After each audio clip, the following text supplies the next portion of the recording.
어느 날 내 죽음에 네가 들어왔다.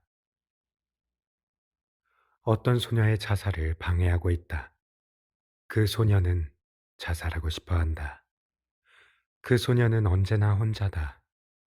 그 소녀는 어딘가 나와 닮아 있다. 분명 나처럼 살아있는 것 자체가 고통일 것이다. 방해하지 않는 게 그녀를 위한 일일지도 모른다. 하지만 나는 그녀가 자살을 포기할 때까지 계속 방해할 것이다. 자살을 방해하는 건 별로 어렵지 않다. 자살 현장에 먼저 가 있다가 소녀가 오면 데리고 놀러 가기만 하면 된다.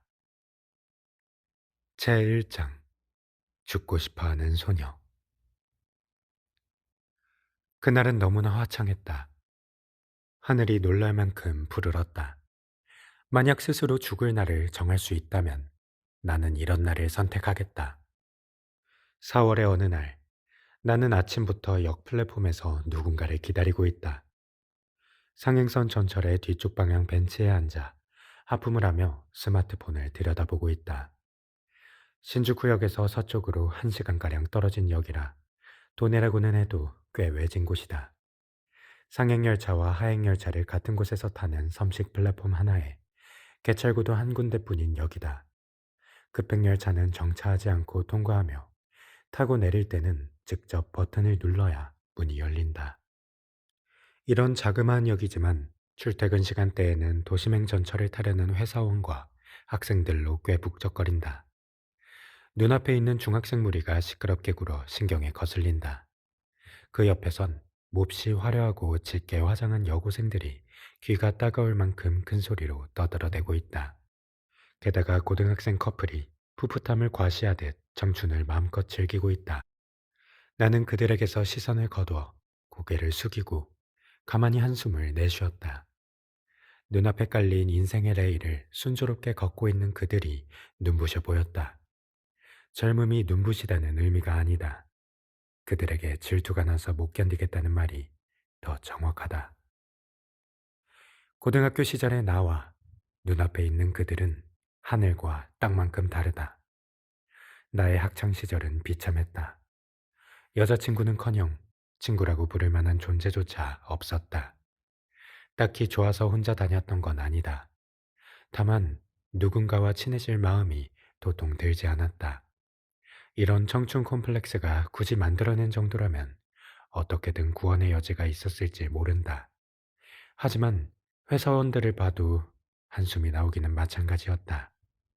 전철을 기다리고 있는 회사원들은 모두 깔끔하고 단정한 머리에 주름 하나 없이 반듯한 네이비 정장을 매끈하게 차려입었다.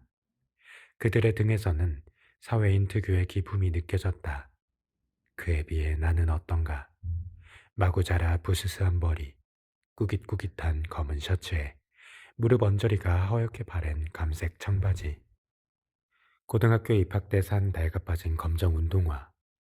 고등학교를 졸업했지만 대학에 가지 않았고 취직도 못했다. 올해로 20살이 된 나의 인생은 레일에서 완전히 탈선해 있었다. 어떻게 하면 저 사람들처럼 살 수 있을까? 학생 시절부터 수없이 생각했고 의아했다. 하지만 고개를 갸웃해 본들 언제나 똑같은 결론에 이르렀다. 그런 인생을 살 가능성은 애초부터 눈꼽만큼도 없었어. 선택을 잘못한 게 아니라 세상에 태어날 때부터 인생의 레일이 틀어져 있던 것이 분명하다. 선택을 잘하면 해피엔딩을 맞는다는 건 게임에서나 가능한 이야기다. 어떤 선택을 하든 비극으로 끝나는 인생도 있고 아예 선택지 자체가 없는 인생도 있다. 나는 그런 인생을 뽑은 것이다. 아무리 애써도 눈앞에 있는 학생들이나 회사원들처럼 될 수 없었다. 게다가 새삼 이런 일로 고민해봐야 이미 늦었다. 상황이 이렇다 보니 몇 번이나 되풀이해도 그녀의 자살을 막을 방법을 모르겠다. 소녀가 사람들이 서 있는 줄에서 벗어나 다른 쪽으로 걸어가는 것을 발견했다.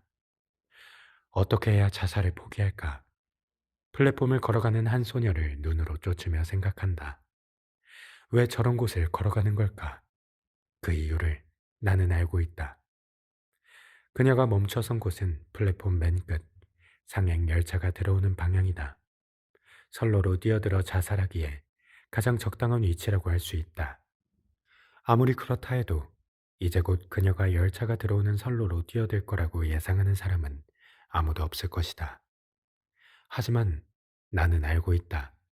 내 시선 끝에 담긴 소녀는 자살하려고 그곳에 서 있다. 그녀의 이름은 이치노세 츠키미. 내가 항상 자살을 방해하고 있는 죽고 싶어 하는 소녀다.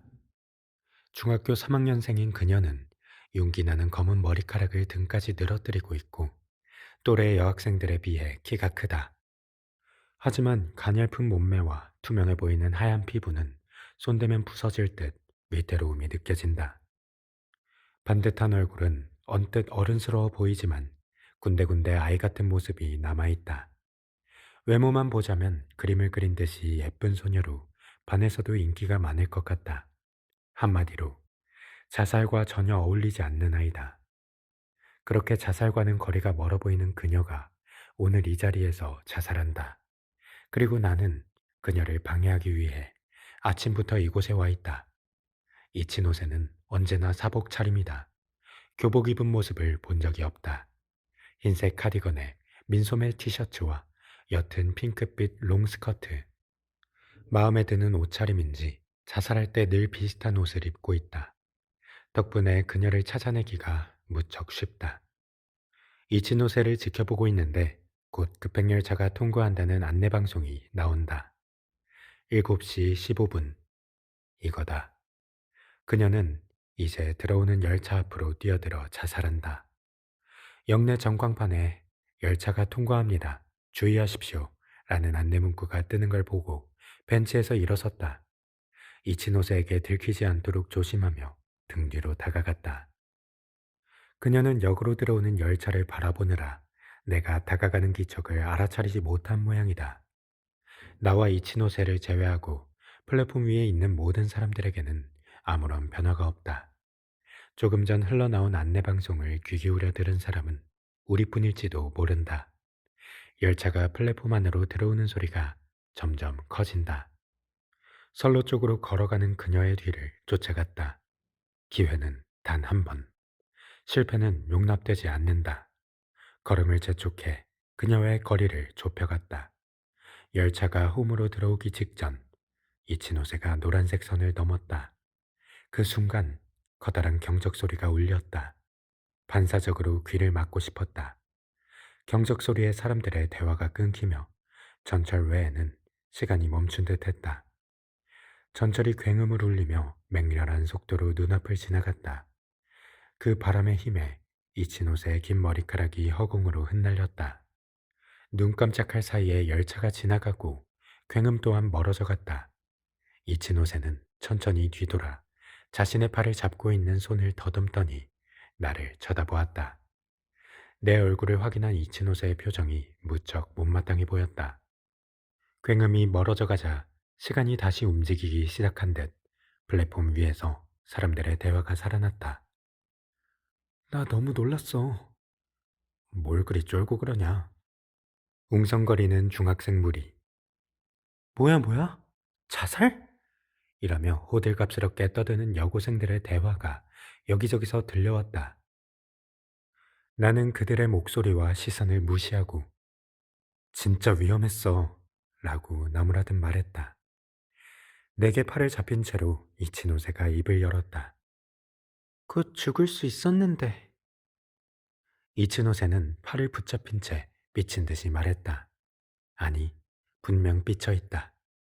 그녀가 또렷하고 커다란 눈동자로 노려보았지만 무섭기는커녕 나를 올려다보는 눈이 오히려 귀엽기만 하다. 이제 그만 자살을 포기할 생각은 안 되나? 내 말에 이치노세는 질린다는 표정이다. 외모는 어른스럽지만 양볼을 볼록하게 부풀리거나 아이처럼 토라지기도 잘한다. 나처럼 대화에 서툰 사람이 아니어도 상대하기 꽤나 버거울 듯하다. 그녀가 자살을 시도한 건 이번이 12번째다. 최근 4개월 동안 12번이나 자살을 시도했고 그때마다 내가 방해했다. 하지만 그녀는 여전히 자살을 포기하지 않았고 이렇게 나를 애먹이고 있다. 이걸로 널 구한 횟수가 12번이야. 계속 해봐야 소용없다는 걸 알만도 한데. 구한 횟수가 아니라 방해한 횟수죠. 이치노세는 고개를 돌리며 작은 목소리로 구해주지 않아도 된다는데 그러네. 라고 덧붙였다. 매번 이런 식이다. 기껏 아침 일찍 일어나 서둘러 왔는데 그녀는 자살을 방해받았다고만 생각한다. 무엇보다 나 자신조차 방해하고 있다는 느낌이 드는 데다 그 덕에 방해할 때마다 미움을 사고 있다.